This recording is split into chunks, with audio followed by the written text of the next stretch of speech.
Hey guys, welcome back to my government check YouTube channel. तो आज इस video में हम एक रिक्रूटमेंट नोटिफिकेशन के बारे में बात करेंगे।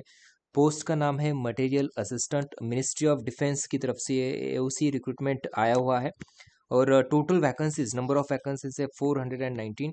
और इसमें एक अच्छी बात, मतलब any graduate can apply for this post. तो आप किसी भी ब्रांच के हो या फिर किसी भी आपने कोई भी डिग्री कंप्लीट की हुई हो, ग्रेजुएशन आपका अगर कंप्लीट है तो आप इस पोस्ट के लिए अप्लाई कर सकते हो। बहुत ज़्यादा वैकेंसीज है, 419 वैकेंसीज है। और इस रिक्रूटमेंट या इसका एग्ज़ाम कैसा होगा, एग्ज़ाम पैटर्न क्या होगा, एग्ज़ाम का सिलेबस क्या होगा और एज लिमिट या फिर बाकी जो भी डिटेल्स, ऑनलाइन एप्लीकेशन फॉर्म कब स्टार्ट हो रहा है, ये सभी चीज़ें हम इस वीडियो में देखेंगे।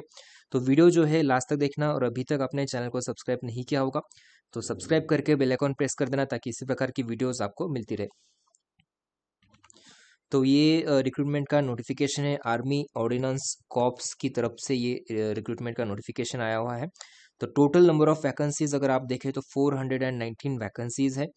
और अनरिजर्व्ड के लिए 171, ईडब्ल्यूएस के लिए 42, ओबीसी के लिए 113, एससी के लिए 62, एसटी के लिए 31। आप कैटेगरी वाइज भी वैकेंसीज देख सकते हो।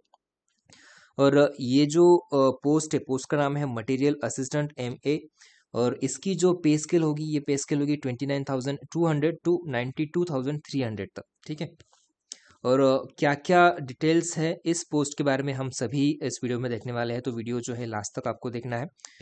तो रीजन वाइज भी वैकेंसीज उन्होंने मेंशन की है कि कौन से रीजन में कितनी वैकेंसीज है, ईस्टर्न रीजन में कितनी है, वेस्टर्न में कितनी है, नॉर्दर्न में, साउदर्न में।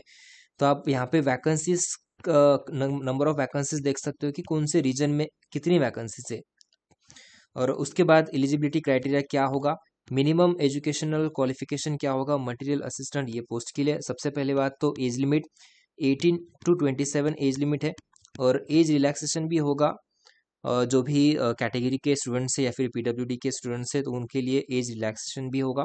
मिनिमम एजुकेशन क्वालिफिकेशन देखो, ग्रेजुएट चाहिए होगा in any discipline from any recognized university, या फिर आपके पास डिप्लोमा इन मटेरियल मैनेजमेंट और या फिर diploma in engineering in any discipline from any recognized institution.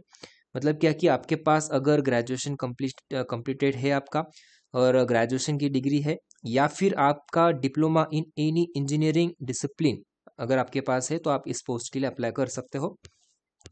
उसके बाद जो इम्पोर्टेंट पॉइंट है, एज रिलैक्सेशन यहाँ पे दिया है। अगर SC ST के कैंडिडेट्स है उनके लिए 5 इयर्स का एज रिलैक्सेशन है। ओबीसी के लिए 3 इयर्स है। PWBD के लिए 10 इयर्स का है। तो आप एक्स सर्विसमैन के लिए भी 3 इयर्स का एज रिलैक्सेशन दिया हुआ है। तो आप अगर आप इस कैटेगरीज में आते हो तो आप एज रिलैक्सेशन का टेबल देख सकते हो।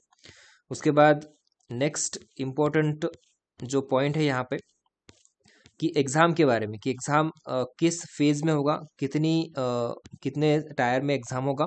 तो देखो, सबसे पहले मैं ये बताऊं कि 2 स्टेजेस में एग्ज़ाम होगा, स्टेज 1 एंड उसके बाद स्टेज 2। तो 2 स्टेजेस में एग्ज़ाम होगा। तो स्टेज 1 क्या होगी, स्टेज 1 क्या होगा, स्टेज 1 आपका क्वालिफाइंग नेचर का होगा। मतलब क्या कि जब आप एग्ज़ाम का एप्लीकेशन फॉर्म फिलअप करते हो, depending on the number of application received, मतलब जितने एप्लीकेशंस रिसीव हुए हैं उसके ऊपर the number of candidates for test will be restricted by the system based short listing process based on marks obtain in the prescribed minimum educational qualification. जो भी आपका minimum educational qualification है, अगर आपने डिग्री किया हुआ है, डिप्लोमा किया हुआ है, तो डिप्लोमा में आपके कितने मार्क्स आए हुए हैं या फिर डिग्री में आपके कितने मार्क्स आए हुए हैं, उनके बेसिस पे यहाँ पे एक क्वालिफाइंग सिलेक्शन होगा कुछ स्टूडेंट्स का बेस्ड ऑन द मार्क्स।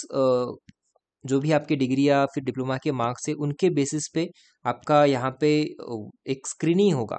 तो स्क्रीनिंग होने के बाद आपका स्टेज 2 होगा, जो एग्जाम होगा, प्रॉपर रिटन टेस्ट होगा स्टेज 2 के लिए।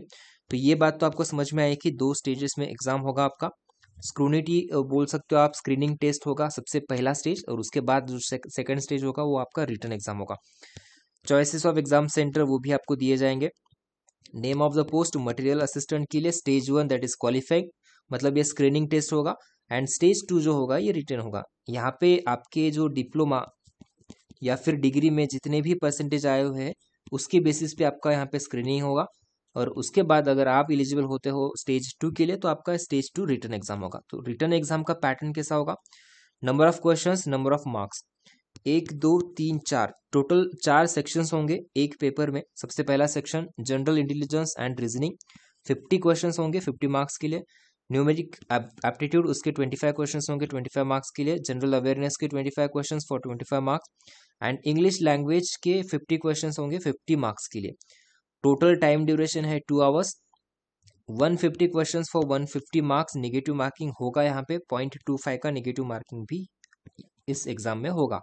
और ये ऑनलाइन एग्जाम नहीं होगा, आपका OMR शीट आपको दिया जाएगा और आपको बबल करके ये पूरा पेपर जो है ये अटेम्प्ट करना है। Examination will be conducted in objective type questions objective type ही होंगे, but optical mark recognition that is OMR sheet आपको दिया जाएगा और OMR शीट पे आपको बबल करके ये एग्जाम देना होगा।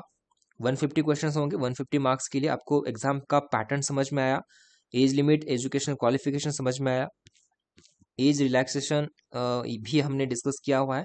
अभी देखते हैं एग्जाम का सिलेबस क्या होगा। जनरल इंटेलिजेंस एंड रीजनिंग में वो जो आपका रीजनिंग में जो भी सिलेबस होता है यही सिलेबस होगा। It would include questions of both verbal reasoning and non verbal reasoning. दोनों verbal and non verbal reasoning के क्वेश्चंस यहाँ पे होंगे। एनालॉजीज हो गए, डिफरेंसेस, स्पेस विजुअलाइजेशन होगा, प्रॉब्लम सॉल्विंग एनालिसिस होगा, judgement, decisions making, visual memory, discriminating observations, relationships, concepts, verbal and figure classifications, arithmetical, number series, non-verbal series। उसके बाद यहाँ पे इस एग्जाम में the questions include questions designed to test the candidates' abilities to deal with the abstract ideas and symbols and their relationships, arithmetical, computation and other analytical functions। तो ये आपका syllabus है प्रॉपर, आप स्क्रीनशॉट भी ले सकते हो जनरल इंटेलिजेंस एंड रीजनिंग का। उसके बाद न्यूमेरिकल एप्टीट्यूड में क्या होगा आपका, वही decimal, fraction, relationship between numbers, arithmetical operations, ratio, proportion, average, interest, simple interest, compound interest जो भी है, profit and loss, discount, use of table graphs, mensuration, time and distance, ratio and time and work. तो ये जो आपका generally syllabus होता है किसका, एप्टीट्यूड का, वो आपका रहेगा न्यूमेरिकल एप्टीट्यूड में। जनरल अवेयरनेस में सी the questions will be designed to test the ability of candidates general awareness of the environment around them and its applications to the society। उसके बाद करंट इवेंट्स भी होंगे and the test will also include the questions relating to the India and neighboring countries, especially pertaining to the sports, history, culture, geography, economic scenes, general policy including Indian constitution and scientific research. मतलब proper आपका पूरा का पूरा यहाँ पे GS का syllabus cover उन्होंने दिया है, तो ये आपको कवर करना है। उसके बाद इंग्लिश एंड कॉम्प्रेशन में तो नॉर्मली जो इंग्लिश का सिलेबस होता है वही होगा, fill in the blanks, idioms phrases, misspelled, उसके बाद sentence improvement, direct indirect speeches, passive voice, active voice और कॉम्प्रहेंशन पैसेज। तो ये आपका इंग्लिश का सिलेबस होगा। 150 क्वेश्चंस रहेंगे 150 मार्क्स के लिए। उसके बाद इम्पोर्टेंट जो नोटिफिकेशन में दिया हुआ है, आई थिंक हमने ऑलमोस्ट सभी जो इम्पोर्टेंट पॉइंट्स है ये ऑलरेडी कवर किया हुआ है। बाकी फॉर्म कैसे फिल करना है, क्या प्रोसीजर्स है, कैसे रजिस्ट्रेशन करना है, यहाँ पे उन्होंने दिया हुआ है, क्या क्या सर्टिफिकेट्स चाहिए होंगे। तो बाकी आप चीज़ें डिस्क्रिप्शन में मैं नोटिफिकेशन यहाँ पे अपलोड कर दूंगा। डिस्क्रिप्शन में जाके आप उस नोटिफिकेशन की लिंक पे क्लिक करने के बाद आपको ये पूरा का पूरा नोटिफिकेशन मिल जाएगा। तो जो भी डिटेल में आपको चीज़ें देखनी है तो आप वहाँ पे देख सकते हो। तो सबसे अच्छी एक अपॉर्चुनिटी है क्योंकि वैकेंसीज बहुत ज़्यादा है, 419 वैकेंसीज है और मिनिस्ट्री ऑफ डिफेंस सेंट्रल का जॉब है, गवर्नमेंट ऑफ इंडिया की तरफ से। और आपका पे स्केल जो होगा वो भी अच्छा होगा, अराउंड 45,000 प्लस आपकी सैलरी आपको मिलेगी। ठीक है, तो आप जो भी एलिजिबल कैंडिडेट्स है, अगर आप इंटरेस्टेड हो तो आप यहाँ पे अप्लाई कर सकते हो।